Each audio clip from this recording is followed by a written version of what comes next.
This question from September 2022 का question है आपके पास, जिसमें x एक सेट डिफाइन है और उसमें वो सारे फंक्शन आ रहे हैं आपके पास u belongs to C1 class के, यानी कि जो कंटिन्यूस है और उनका फर्स्ट ऑर्डर डेरिवेटिव भी क्या है आपके पास कंटिन्यूस, और इस कंडीशन को फुलफिल कर रहे हैं u एट 0 पे 0 एंड u एट 1 पे आपके पास क्या गिवन है 0। एक i यानी कि फंक्शन डिफाइन किया गया है x टू r पे, फंक्शनल है बेसिक, और आई ऑफ यू आपके पास गिवन है, वो गिवन है आपके पास 0 to 1 e की power minus you dash square into D T. You आपके पास जो इनपुट है वो पूरा फंक्शन है, यानी कि x से बिलोंग कर रहा है, और आपसे सुप्रीमम ऑफ आई एफ यानी कि इसका सुप्रीमम और इन्फीमम की वैल्यू के बारे में पूछा हुआ है। तो सुप्रीमम और इन्फीमम वैल्यू जब भी आपके पास इस टाइप की प्रॉब्लम है तो बेसिकली आपको जो भी फंक्शनल गिवन है उसकी रेंज फाइंड करेंगे। रेंज फाइंड करने के बाद ही आप बता पाएंगे कि इस फंक्शन का सुप्रीमम और इन्फीमम वैल्यू क्या आएगा, और सुप्रीमम इन्फीमम वैल्यू वो अटेंड करेगा भी या नहीं करेगा। तो इस टाइप की प्रॉब्लम को सॉल्व करने के लिए, जैसे x में हमारे पास ये जो फंक्शन आ रहे हैं सी एट यानी कि u जो आ रहा है आपके पास वो कंटिन्यूस है, फर्स्ट ऑर्डर डेरिवेटिव भी कंटिन्यूस है। तो यानी कि अगर मैं u ऑफ x को x into x minus one pick करूं तो ये भी आपके पास इसका मेंबर होगा। u of x equals to आप sine x into sine pi of x pick करेंगे तब भी आपके पास ये वैल्यू मेंबर होगा x का। तो ऐसे इनफाइनाइट मेंबर होंगे x के, तो उनके रेस्पेक्ट में आप इस इंटीग्रेशन को सॉल्व करेंगे, फिर रेंज फाइंड करेंगे, तो आपके लिए टास्क जो टफ होगा।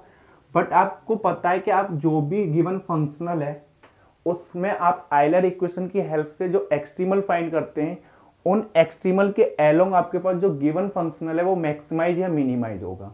तो सबसे पहले आप इस फंक्शनल का एक्सट्रीमल फाइंड करेंगे।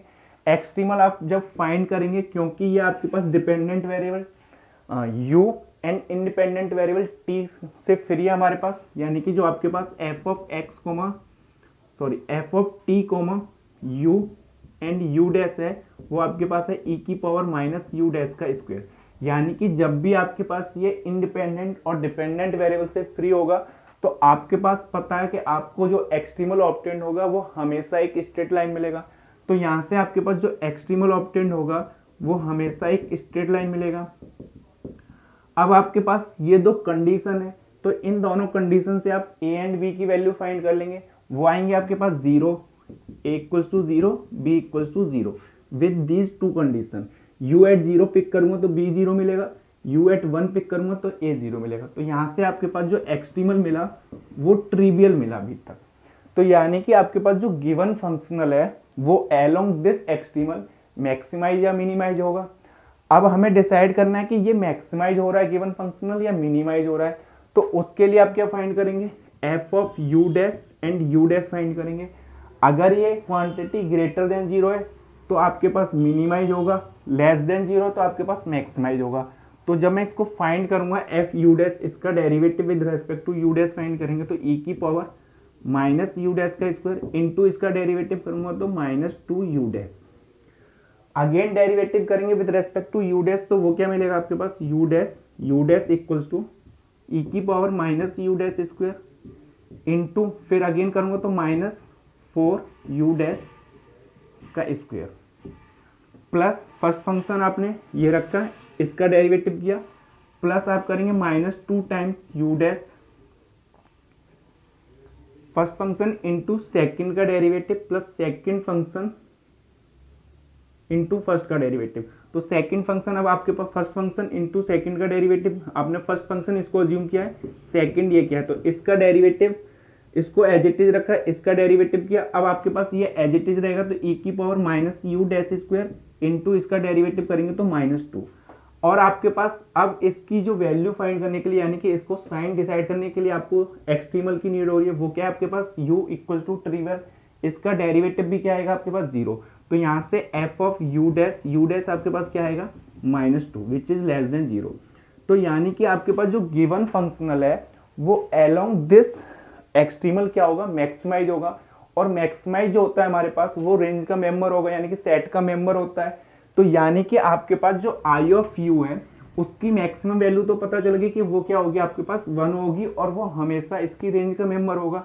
तो आई हमेशा आपके पास 1 को बिलोंग करेगा और मैक्सिमम वैल्यू आपके पास 1 अचीव होगी। अब हमें मिनिमम वैल्यू फाइंड करनी है, यानी कि बाउंडेड बिलो देखना है कि आई की रेंज बाउंडेड बिलो है या नहीं है। तो उसके लिए आप क्या करेंगे कि ये आपके पास जो ई की power minus you dash square जो फंक्शन है आपके पास कंटिन्यूस फंक्शन है, नॉन नेगेटिव फंक्शन है। तो नॉन नेगेटिव कंटिन्यूस फंक्शन का जो इंटीग्रल वैल्यू आती है वो हमेशा आपके पास क्या आती है, नॉन नेगेटिव।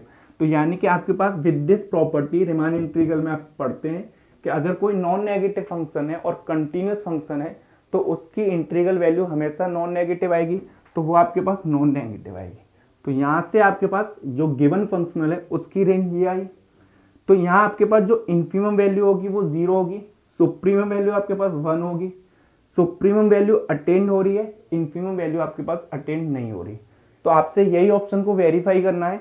जैसे फर्स्ट ऑप्शन है आपके पास सुप्रीमम वैल्यू ऑफ आई क्या मिलेगा आपको 1, तो सुप्रीमम ऑफ आपके पास आई मिलेगा 1, आई ऑफ एफ, एफ आपके पास कोई भी एक्स से बिलोंग कीजिए वो 1 मिलेगा। Infimum of f belongs to x वो क्या मिलेगा आपके पास 0, और इन्फिमम अटेंड नहीं हो रहा, सुप्रीमम अटेंड हो रहा है। अब आप f कोई भी बिलोंग कीजिए, क्योंकि आपको पता है कि जो गिवन फंक्शनल है वो अलोंग दिस एक्सट्रीमली मैक्सिमाइज या मिनिमाइज होगा, और हमें पता है कि जो गिवन एक्सट्रीमल है वो मैक्सिमाइज हो रहा है। तो अलोंग दिस कर्व आप यहाँ जब वैल्यू पुट करेंगे तो वो आपके पास वैल्यू क्या मिलेगी 1। तो यानी कि 1 आपके पास मैक्सिमम वैल्यू होगी और वो आपके पास हमेशा सेट का मेंबर होगा, क्योंकि ये आपके पास नॉन नेगेटिव कंटिन्यूस फंक्शन है। तो इसकी जो इंटीग्रल वैल्यू भी आएगी वो नॉन नेगेटिव आएगी। तो आई की आपके पास रेंज ये आएगी। अब आप इसमें से कोई भी यू पिक करते रहिए, हमेशा यही होगा, क्योंकि आपको पता है कि जो भी आपके पास गिवन फंक्शनल है वो अलोंग आपके पास जो भी एक्सट्रीमल आएगा उसी के अलोंग मैक्सिमाइज या मिनिमाइज होगा। तो answer is A and C.